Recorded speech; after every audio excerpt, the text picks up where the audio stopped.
Unit 6.4, Accumulation Functions.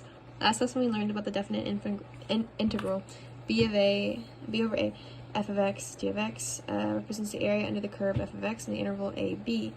Let's just say that we know the interval starts at a, but we do not know where it stops. That would give us ax, where a is a constant and x is some unknown variable. We can represent that as a new function that looks like f of x equals x instead of b, a, f of t, d of t.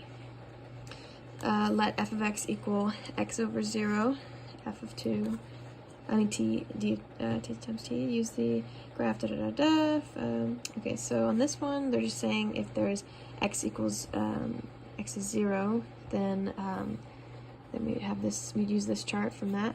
It'd be 0 and 0, area from 0 to 0, I'm just gonna give you 0, obviously, but if you had, like, a is 0, and then b is 1, that would be like having all this right here.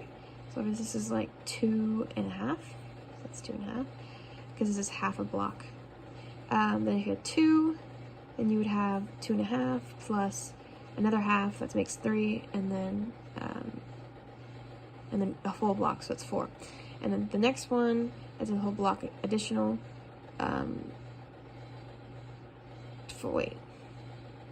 4, and then it gives a half. So then it's 5.5, and then if you have 5, then it's below here, and it's another half to this, which is 5. This is called accumulation function. Technically, you're supposed to use these things when you're using it, but this is just how I see it, the way I colored the boxes. Fundamental theorem of calculus: if a is a constant and f is a continuous function, then d over dx of the a and the x, f of t times dt equals f of x. Derivatives and integrals are inverses of each other. They cancel each other out, just like multiplication division. In example 1, the graph of f is a derivative of f of x, so f of x is considered the antiderivative of f of x.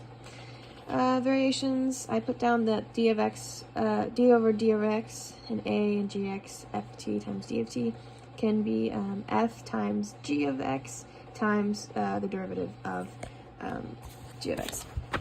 And a really simple example is that right here, we know that a is constant. So the only thing you really have to do here is you take this and you just plug it in.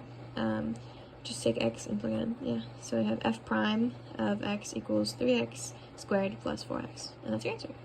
Now over here, we can take what we saw here for variations of FTC right here. And we have f of x equals the pi over 2 and x cubed sine of t over times dt, and we can do the derivative equals sine of x cubed, because we're just plugging that in, and then you do the derivative of what's in here, and that would be 3x squared.